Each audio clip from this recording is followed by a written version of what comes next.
Hershey in the year of 1980 and worked for HERCO as assistant to the president, as budget director, and director of internal audit. Mr. Vowler later joined the Hershey Trust Company as chief financial officer, treasurer, and secretary until 1995. From 1988 to the present, he was elected president and secretary of the M.S. Hershey Foundation. Besides being a very busy family man and avid tennis player, Mr. Vowler has an interesting study, Milton Hershey. We are indeed fortunate to have Mr. Vowler here this evening. Mr. Vowler?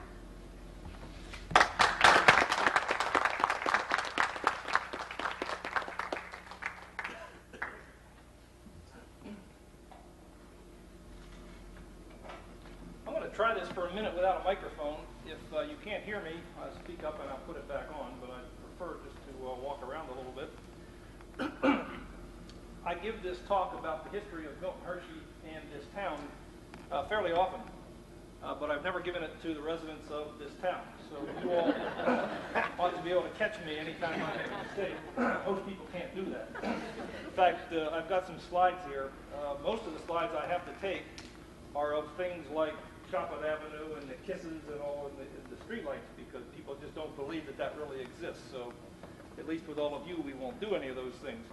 Now, what I thought I would do is, I've got, I don't know, 20 or 30 slides in there. Well, I thought we would start back in the beginning of time, early in Milton Hershey's life. Look a little bit about what we think he was trying to create in this community we all live in. What were some of the influences he may have had when he was trying to build this town, and then take us a little bit through time up into the 30s and 40s, and you'll probably see some slides that you've all seen before, but they're still kind of fun to look at. And then I'll stop that, and then I've got maybe 4 or 5 other topics, general topics that maybe we can talk about. Things that maybe I can help try to demystify a little bit some of these Hershey interests and some of the relationships between what Milton Hershey originally created and what you see today. So, well, let's start with the slides here. Let's see if this thing's going to work for me. Can we put out at least the front about Milton Hershey? Has to start with this picture. Here he is as a relatively young man, about to marry this woman, Captain Hershey. We all know this part of the story. But every story about Hershey has to start with the two of them. I'll go back into the 1890s. And I think, again, I know the crowd I'm talking to here, but Milton Hershey has some of his first successes in Lancaster with the Lancaster Caramel Company. The Crystal A confections, or Crystal A caramels, of course, are his big hit. You all have seen this name up with the Hershey Foods new headquarter building. That is the name to their drive, if anybody wondered where that name came from. And you've probably seen this slide, and this is the warehouse in Lancaster that Milton Hershey ran his caramel business. It's interesting, though, at the same time he's running the caramel business, he's also experimenting with chocolate, in fact, in the back of the warehouse. And I know you know the story that in 1900 he sells this business for $1 million in cash, making him a very wealthy man, even by today's standards. But he does an interesting thing. When he sells the business, he does not sell the chocolate part of the business. He retains the rights to manufacture chocolate. In fact, he rents a small portion of the back of this warehouse and continues to dabble in his chocolate business. And for a time, his biggest customer becomes the Lancaster Caramel Company. But as usual, Milton Hershey has a bigger idea.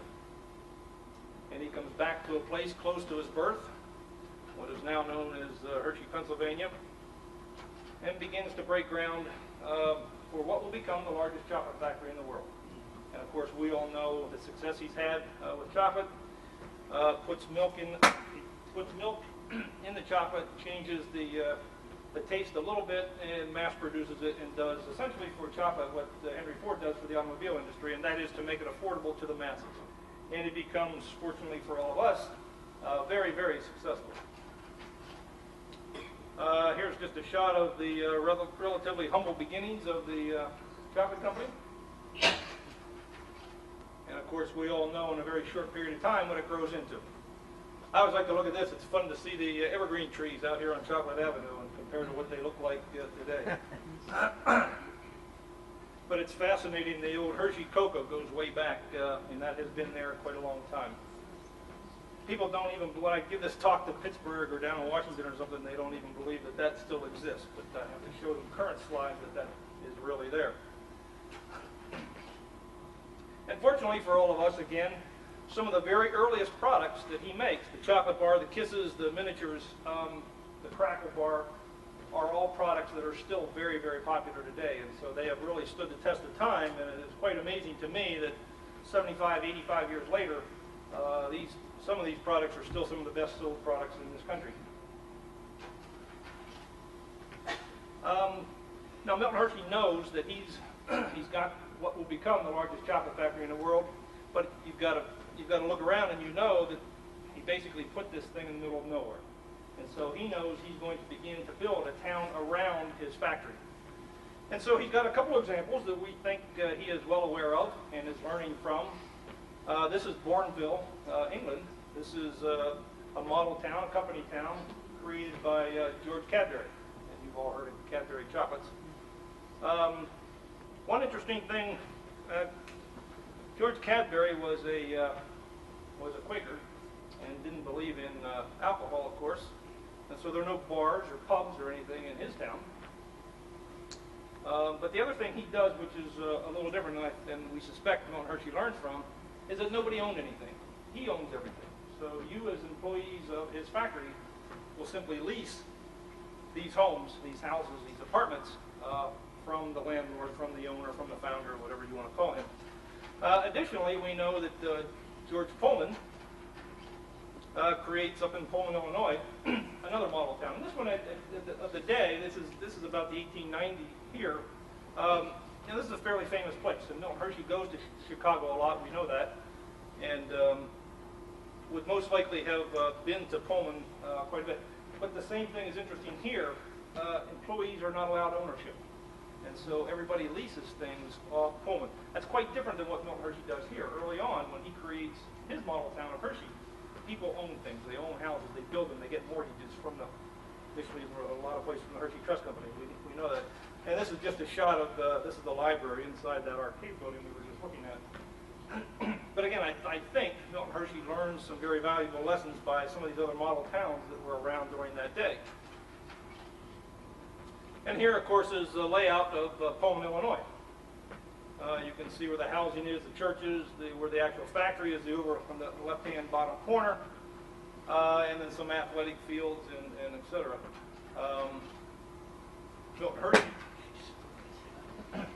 Milton Hershey lays out his town as well. And we can see here that the residential area in the bottom half, see Chocolate Avenue right down the middle. The recreation fields, the Hershey Park area off to the left, which takes up quite a large amount of room. The factory, again, right in the center of town. And up to the right is golf courses and more recreation areas. So again, this was all laid out, pre-planned by Milton Hershey. Let's go through time here a little bit as he begins to build his town. One of the first things he builds is a bank. Every community, every growing community needs a bank. This happens to be the Hershey Trust Company. Now, the building was built in 1914, but Hershey Trust Company was created in 1905. So very early on, he's got a community bank for his employees. In fact, early on, this is both serving as the national bank and as a trust company, which are really two different disciplines. But his board of directors early on is made up of a typical board of directors that has local businessmen. And it's not till later on, in about 1918, that he changes his board of directors and becomes a closer-knit group to some of his lieutenants that work for him in the businesses. But early on, these are just normal businessmen of this area. You all know that the building gets added onto, of course, but essentially still looks the way it is today. Everything he builds early on, this is 1908, he finishes his own home. This is High Point Mansion, you all know that. Relatively modest house, I believe, considering his wherewithal. Jumping to 1909, there's a very significant event for all of us in this town. He and his wife create the deed of trust. Deed of trust does several things, but one thing it does is creates the Milton Hershey School, and at the time it's just a home for white orphan boys. And very early on, it has very modest beginnings as well. We'll talk a little bit more about that later, because what he created in 1909 with his deed of trust still has many ramifications of this community today, because it is still in full force in its existence. Well, he's now getting into the teens. We have the Hershey store, the Hershey Store Company in this case, or the department store. Of course, we all know this building, I hope. We are over here to the right, I suspect. The old original Consolidated School, 1914, I believe. Again, he's taking care of his town. He's knowing that, again, different than the other model towns of his time, he's building educational things, he's building recreational things, he's allowing people to build their own houses. This is some early beginnings of Hershey Park. People actually had time off to enjoy their families, the community inn. And again, you can see that now the town is starting to thrive. So we have the trolley, and I think you all know the story that he creates all the businesses that are servicing this town. Eventually, the Hershey companies get out of the business of running this town, but for certainly all of Milton Hershey's life and a little beyond that, his businesses are really running the business of the town. So here you've got the trolley company, again, another shot of it here going down the center of Chocolate Avenue. Houses are now springing up. People would go to the Hershey Trust Company or the Hershey Bank to get their mortgage. They would go to the Hershey Improvement Company or the Hershey Lumber Company to have their house built. But again, you have private ownership, which makes, in my opinion, all the difference in the world. Of course, you have to have a fire company. You even have to have a town band. You have to have a reservoir system. This is 1915. This is what becomes the reflecting ponds up at the back of Hotel Hershey. Quite a system that he's building for this. I mean, that is a heck of an infrastructure for us, a very small community that he's building way back then. This is, again, 1915. Shot of the recreational area he builds.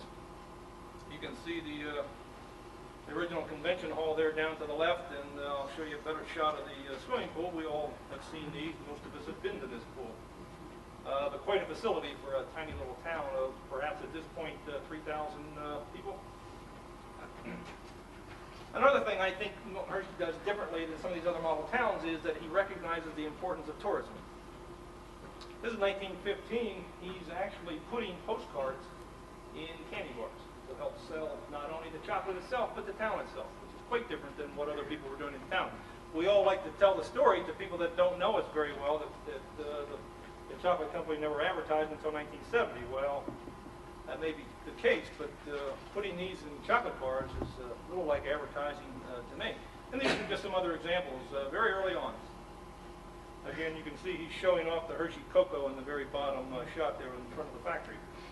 So it's clearly selling more than just chocolate. And so, again, it differentiates him in that he recognizes the importance of tourism, and we all know what tourism has done to change this community. And some different shots. This is the convention hall. My guess is that's probably the Vienna Boys Choir we're looking at. We've all seen a lot of these slides before. That's just an interesting shot there with the stadium fairly well full and all the cars way back when. This has implications to the model town, this little town we call Hershey. This is actually a shot of Hershey, Cuba. You can see it almost looks like we're looking out the window here, except that there are 3 smokestacks, not 2. But you can see when Milton Hershey gets into a little bit of trouble, financial trouble, back in the teens.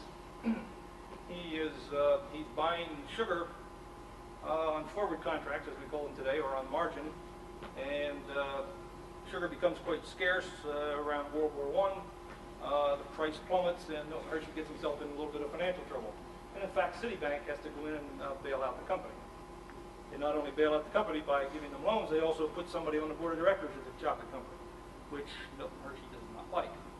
So he works very hard to get rid of this guy, which he does, and gets the company back on sound footing, which he does.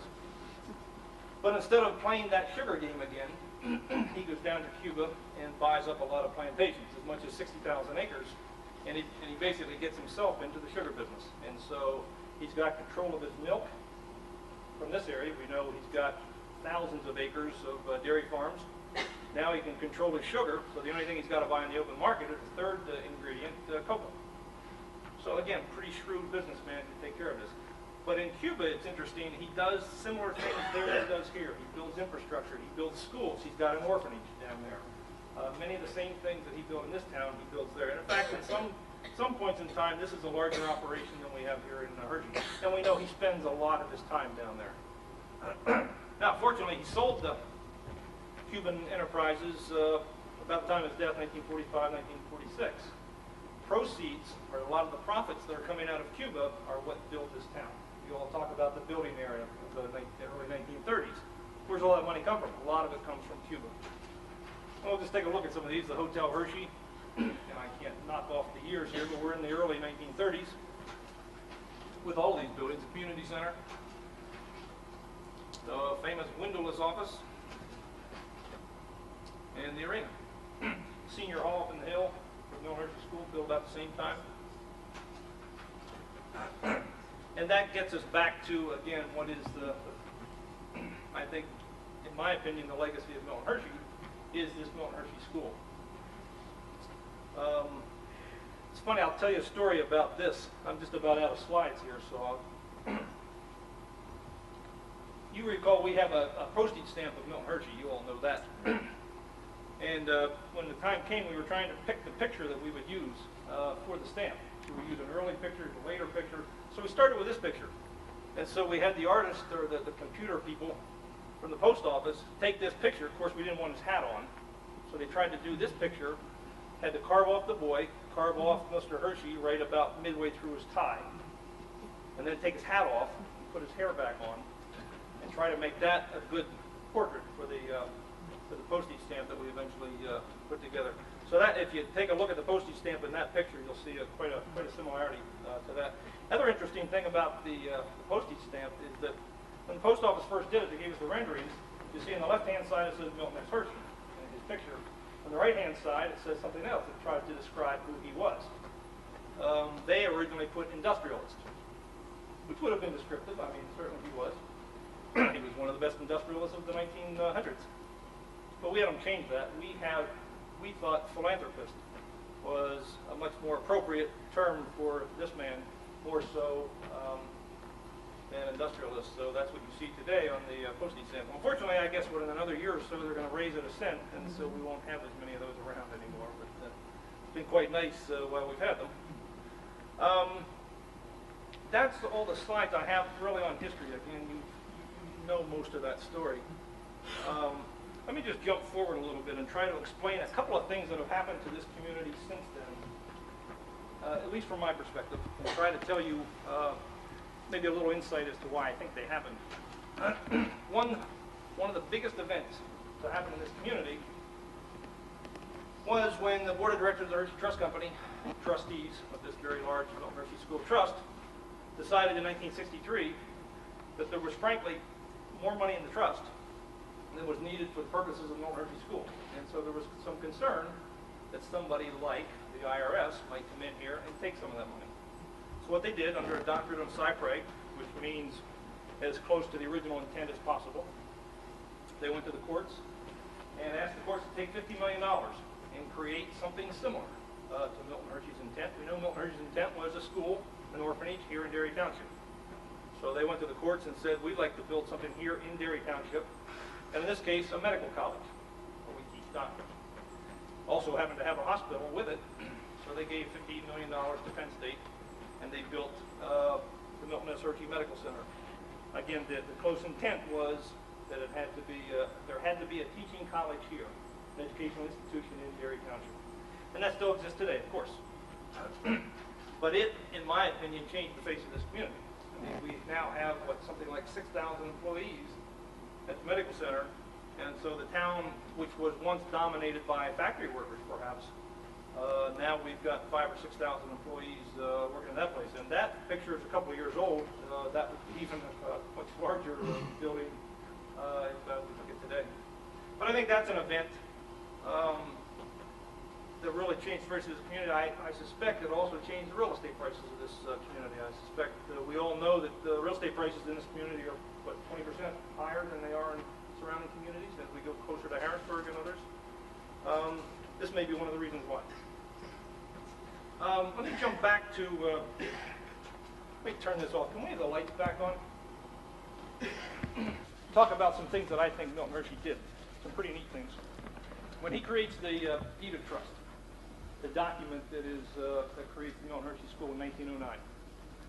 What he does, he originally doesn't put anything in it other than some farmland. Puts almost 500 acres of farmland into this trust. He names the Hershey Trust Company trustee, and it is no different than the trust that you might create for the benefit of your grandchildren. If you have a fair amount of money and you might want to leave some money behind to your grandchildren, you would create a personal trust, and you would name somebody like the Hershey Trust Company or Citibank or PNC or somebody to be the trustee for this trust. Milton Hershey does the same thing, except there's one little catch to what he does. He gives it to the Hershey Trust Company. Turns out he owns the Hershey Trust Company, and he is the president of the Hershey Trust Company. So even though he has given away his wealth in trust, he still controls it. That's a pretty neat trick that you probably couldn't get away with today. But in time, again, I said that he put just a little bit of real estate in the trust in 1909 just to get it started. The dollars early on to run the Milton Hershey School were really being funded by him personally and by the chocolate company, because he doesn't really put significant dollars in the trust until 1918. And you've all read the New York Times headline where he gives $60 million. What that is his stock in the chocolate company that he finally puts into the trust. And so now he gets pretty serious about this trust. It is very large, even by today's standards or that day's standards. And that really changes then what the Hershey Trust Company does. Up until that point in time, the Hershey Trust Company is really still being just a community bank. He happens to be the president, but as I said, up until 1918, there's no money in the trust. So it's still really helping people with mortgages and title searches and things like that in this town. 1918, things change. I mentioned before he changes the board of directors, so there's no longer community folks on the board of directors of the Hershey Trust Company. It's now just the lieutenants that he has in some of these companies. And so he gets very serious, I think, about the idea of this school, getting back to business, and creating this trust for the benefit of the kids. Again, this loop that he created has never changed. I told you that Milton Hershey owned the Hershey Trust Company at that point in time. He personally owned the stock. And he created everything, so he owned most everything in this town. Upon his death, he leaves the stock to this trust that he created. So what you have today is a loop, or a circle, that won't change. So Hershey Trust Company is the trustee of what we call the Milton Hershey School Trust. The stockholder of the Hershey Trust Company is this same trust. So we are trustee to the trust that owns our stock. You with me? So it's a vicious little cycle here, circle, that can't be broken. And again, Milton Hershey was a pretty shrewd man, so he knows now that we essentially run ourselves. So when we talk about other banks being merged and bought out and all those things, that can't happen with Hershey Trust Company because we own ourselves. So anyway, that's an interesting twist to what he created in 1909. I'll talk about, for a minute, again, trying to demystify some of these things for you. Milton Hershey leaves behind 3 pools of money during his lifetime. First one we just talked about, the Milton Hershey School Trust. That is the very large pool of money. It's the multi-billion-dollar trust you may read about. And I'll talk more about what's in that trust in a few minutes. So he creates that in 1909. We just talked about that. 1935, he creates another trust. In this case, the M.S. Hershey Foundation. And it is for essentially the benefit of this community. It is an operating foundation, which means it has operations as opposed to a grantor type foundation where you just give money away. It's not that type. But in the early days, the foundation was set up to run the junior college. And we all know that story of the junior college being free to the residents and the employees of this community. And it was basically closed in 1963 and turned over to what is now HAC. Beyond 1963, they created the Educational Cultural Center. Many remember the rec center in the community center that had the swimming pool up here, which eventually got transferred to the township. and it had within it, many, many things. Today, this same foundation exists. It is healthy. It is financially very strong. The other twist he does there, of course, he names the Hershey Trust Company trustee again. Again, he wants to control everything. He's still president of the trust company for his entire life. And so the foundation still exists today, and today operates the Hershey Museum, the Hershey Theater, right over here, the Hershey Gardens up on the hill, and the Hershey Community Archives. And those are the operations now that are funded by the foundation. Third pool of money he creates is in his will, upon his death. And that is what we call the Derry Township School District Testamentary Trust. And so what he does, he leaves the residue of his estate, whatever's in his checking account and whatever furniture that may have been sold, whatever stocks and bonds he may have owned personally, goes into this trust for the benefit of the school district. And that exists today. Once again, he names Hershey Trust Company the trustee, and it is still alive and well today. The school district receives all the income from that trust, which is the reason he created it, so it's never been changed. There is no document under his will, other than his will, which very simply states that he will create this trust for the benefit of the public school system and pay them the income every year out of this trust. The intention was that it would go to reduce or help reduce the burden of income or real estate taxes to the community. So again, he's very forthright in his belief in the community, supporting the community, and educating his employees and his townspeople. So those are the three pools of money still in existence today, still very strong and healthy, that he created. Let me talk about the larger school trust. I'm jumping around here a little bit, but I'll tell you the assets that are in the Milton Hershey School Trust. Half of the assets is one stock, the Hershey Foods Corporation. This again was created by Milton Hershey. It is what has driven this town since the very beginning. Fortunately for all of us, it is a wonderful company and a wonderful investment. And so it continues today to make up about half of the assets of the trust. Other assets in the trust is all the real estate in and around this community. There are still 9,000 or 10,000 acres of real estate, the old farms that Milton Hershey originally bought. And someday the kids from the Milton Hershey School worked the farms, but of course they were all dairies, still providing milk back to the factory. We still own those farms. Sometimes they are farmed by other people by leases, but we still own and control those farms in and around this community. So that represents another asset. Another asset that is in the Milton Hershey School Trust is Herco, the old Hershey Estates, then called Herco, now back to Hershey Entertainment and Resorts. I think they're back to that one again. That, as you recall, was created in 1927 when Milton Hershey was building the town and creating all the services for the town. In 1927, he changes things and he cuts off the Hershey Chocolate Company. He cuts off all the non-chocolate enterprises here in town and called it Hershey Estates. And they cut off the Cuban operations, which he called the Hershey Company. So he really, back that time, had three different companies. Hershey Estates, again, was in the business of running this town up until we have our own elected officials today, and that's quite different than it used to be. But the school trust still owns 100% of that company. Let's see, other assets, stocks and bonds. There are a heck of a lot, as you might expect. There are a heck of a lot of stocks and bonds in the Milton Hershey School Trust. We have investments overseas. We have investments in emerging countries. We have, IBM and all the companies that you would buy, fixed income investments. We manage most of that money at the Hershey Trust Company, although we have other money managers around the world that help us invest that money. So that is our primary job at the Hershey Trust Company, is to manage this very large Milton Hershey School Trust that has one beneficiary. I mean, we talked about having a personal trust that you might create for your grandchildren. Well, Milton Hershey creates this very large trust, but he has one beneficiary, a school here in Derry Township. And so everything we do for this very large trust has to be for the benefit of this school. Let me check my notes, see what else I want to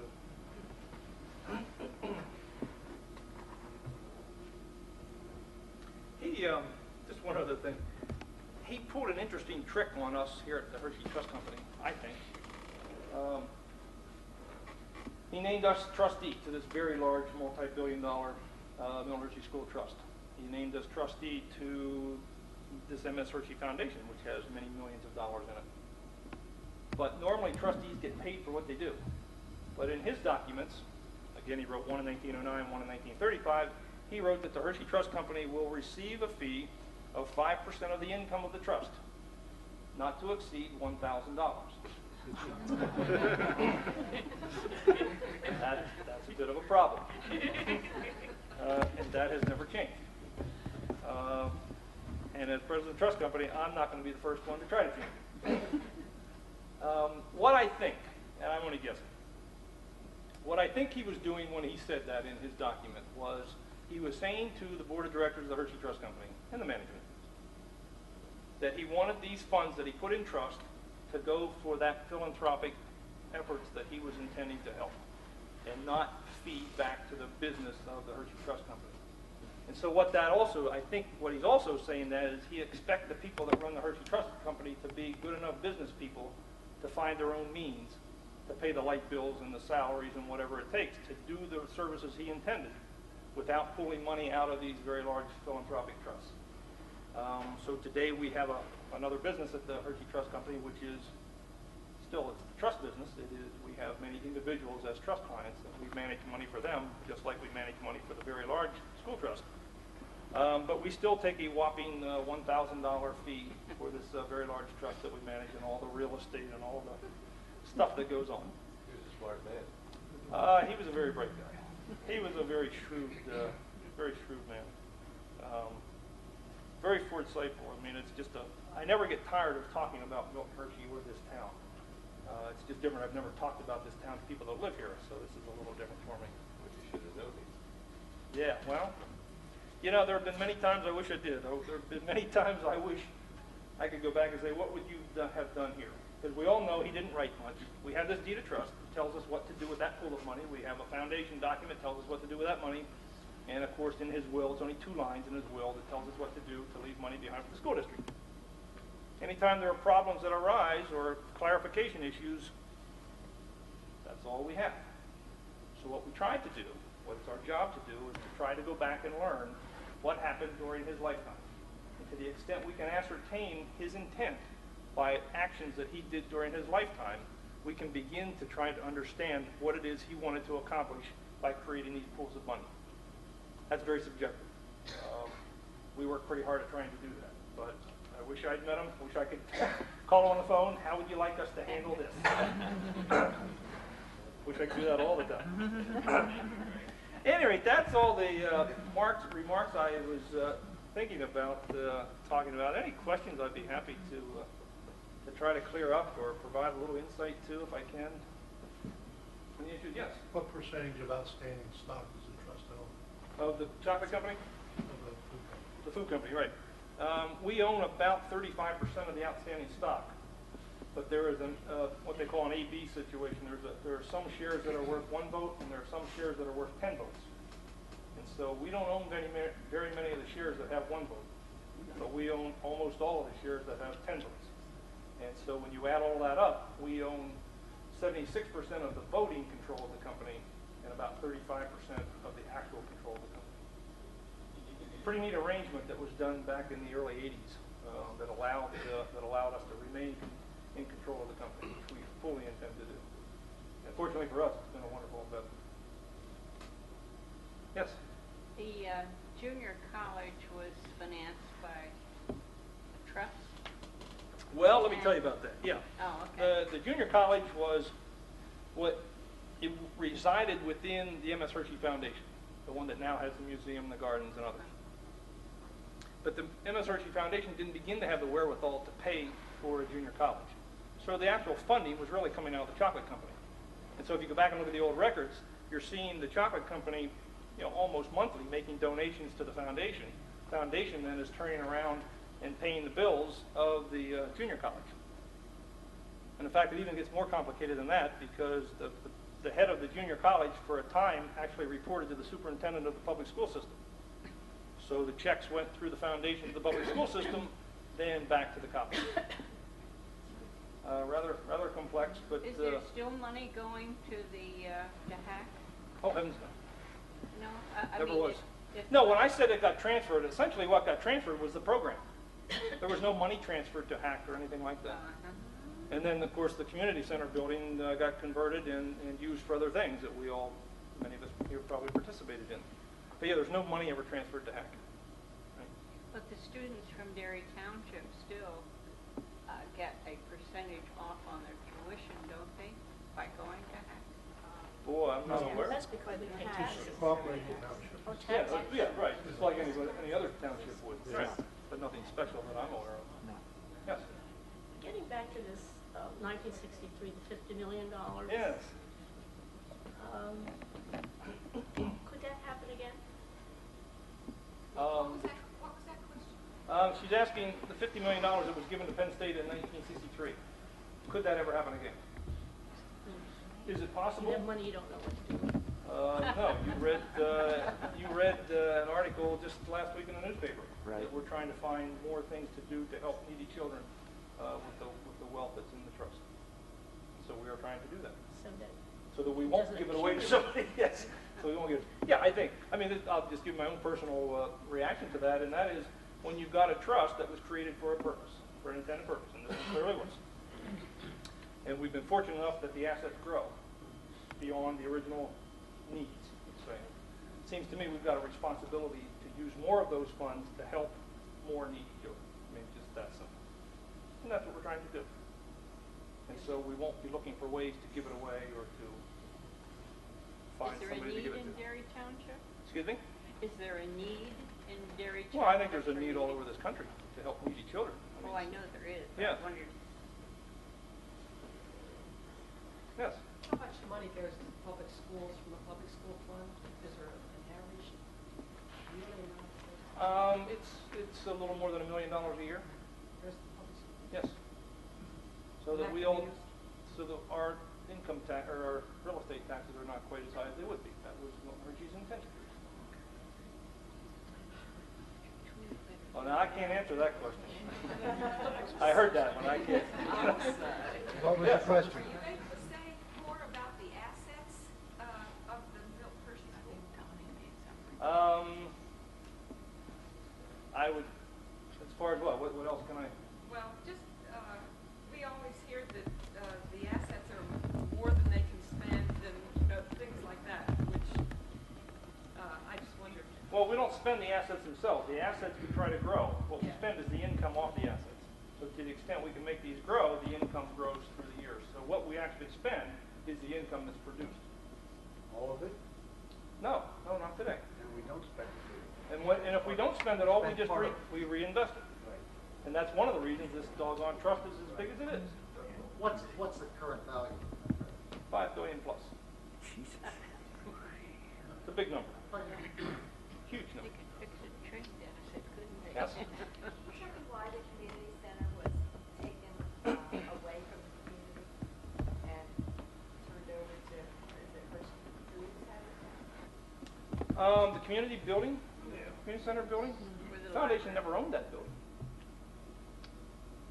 But that was always open to the community. That's right. Library was in Yeah, it there. was used by what was called the Educational and Cultural Center. Right. We had ping pong tables in there and was the Y in there for a while, and yeah, Who the did swimming own pool and all those things. Hershey Foods has owned that building for, oh boy, quite a long time. But yet you're part of, you own her, or you control Hershey Foods? Well, yeah, let's. I'm not sure where you're headed with that, but No, I just want to know why we can't use that building and what was because the Hershey intent? Foods owns it, and they've decided to make office buildings out of it, which they do. I mean, they occupy all 5 floors of the place. They And have. you couldn't tell them no. I No. mean, it was Milton Hershey's intent that that building be for the community. I mean, when you're looking back to see what his intent was. Yeah, I don't know, I mean, again, they own the building and they use it to their needs. I mean, it's really that simple. Yes? Is there any truth to the rumor that a Japanese company owns that building? We had heard years ago that it was blocked. Japanese company? I don't know. I mean, there are financial arrangements that corporations make. They will do a buy and lease back situation or sale lease back situation. I'm not sure I know the details of that. If it is, no, I don't know that. I have a clipping about it. Do you? Well, then maybe you should answer This the one, question. this one leases and this one leases. I mean, yeah, they get to be, It's got Hershey on it. and there get to be some, I mean, every company does that. They're very complex financial It was supposed to be for the transactions. people of Hershey. That's what it was built for, the town. Yeah, I lived there. It's all right. Yeah. I went to school there. Wow. $3 a week for a room. You had everything right there. Is that, well, yeah, sure, you had all the amenities you needed right in that one building. Yeah. Yes. Does the trust company have, say, in the disposition of senior hall in the building? Or is that strictly the administration and the Milton Hershey? Yeah, pretty much, yeah. Would you repeat the question? Can't hear it. She's asking, does the Hershey Trust Company have any say in the disposition of senior hall? Yeah, well, how a trust works, again, let's go back to this same idea that you create a trust for the benefit of your grandchild. You got a granddaughter, and the situation's the same. If your granddaughter has use of the assets that you put in that trust, Milton Hershey School has use of the assets that are in the trust for their benefit. Senior hall happens to be one of them. So to the extent they still need that building for the real estate that it's sitting on, they are entitled to do that. Does that help? I mean, they are entitled to use that building for the programs of the school for as long as they need it. And when they no longer need it, Then we'll try to find an alternative use for it. But that hasn't been determined. I would be surprised it already has been. No, I can tell you it hasn't been. Has not been.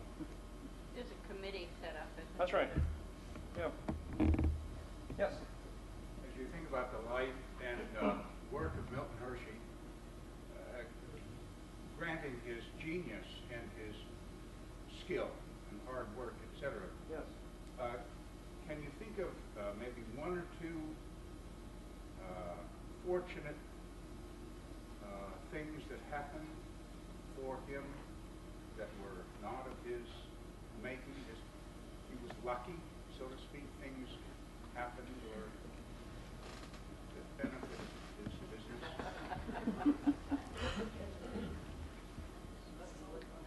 One might He have was been the born one. in Yeah, Derry. one, yeah. So I mentioned he didn't go across the Atlantic in the Titanic that night. That was very fortuitous. I don't know. I think one of the biggest events that did not happen, and this is really reversing your question, was, it seems to me, I mean, this is just my own personal opinion, but it seemed to me after World War II, there was an opportunity lost for the food company, where I think we were over, the Allies were in Europe, and, supplying chocolate to the ration bars to to a lot of the kids, the younger generation, and were quite well known, and that opportunity was really never followed up. And so now York is really controlled by a number of other chocolate companies, not Hershey. But that's the opposite. That wasn't your question. But we'll never know. I mean, that's just talk. I think one thinks that he was surrounded by some brilliant men.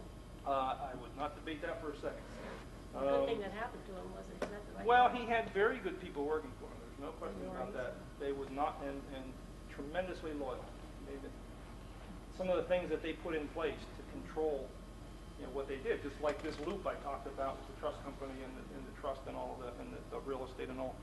I mean, they wanted to make sure they controlled everything. And so, to that question, you're absolutely right. That's very good people. The selling of Cuba, that was a pretty good move at the right time. Well, it was before Castro and company came to town, that's for sure. But as I understand it, he actually signed the papers before he died, and then the sale happened shortly after his death, 1946. The amount, I think, was $26 million, as I recall. And the money was transferred then back from Cuba back into the school trust. So the trust got even larger. It was a good move. I mean, he obviously got out at a good time. Whether that exists today, I don't know. What's down in central Cuba, I don't know. Yes? What kind of arrangement does Hershey have with Cadbury? They don't own them, Oh, heavens no. and but isn't Hershey? Well, what is common, and not just in the chocolate business, and John, you can jump in here anywhere you like, but they have licensing agreements for each other's products from time to time. So I believe in the United States, Hershey Foods Corporations pays a licensing agreement to Cadbury to sell some of their products under the Hershey name. And that's not an uncommon arrangement. But there's no ownership, cross-ownership whatsoever with those companies. The only ownership that there is in Hershey Foods is with the general public other than what the Hershey Trust Company owns. So there's no other major party in that picture at all. Yes? I live in one of the mansions across from the factory. Yes. When did they turn those into apartments? Oh, boy. Before my time, I don't know. Maybe somebody in the room could answer that one. I can't. The mansions on Chocolate Avenue. When did they get turned? When did they get turned into apartments? And I don't know the answer to There's that. no I'd say it's in the intention of 50s. selling them. 50s? Okay. Right. There you go. I know they sold one across the street. That's right. from me. Is there any intention of selling? No. them? No. No, I don't want to. Yeah, you want to look for a new. No intention.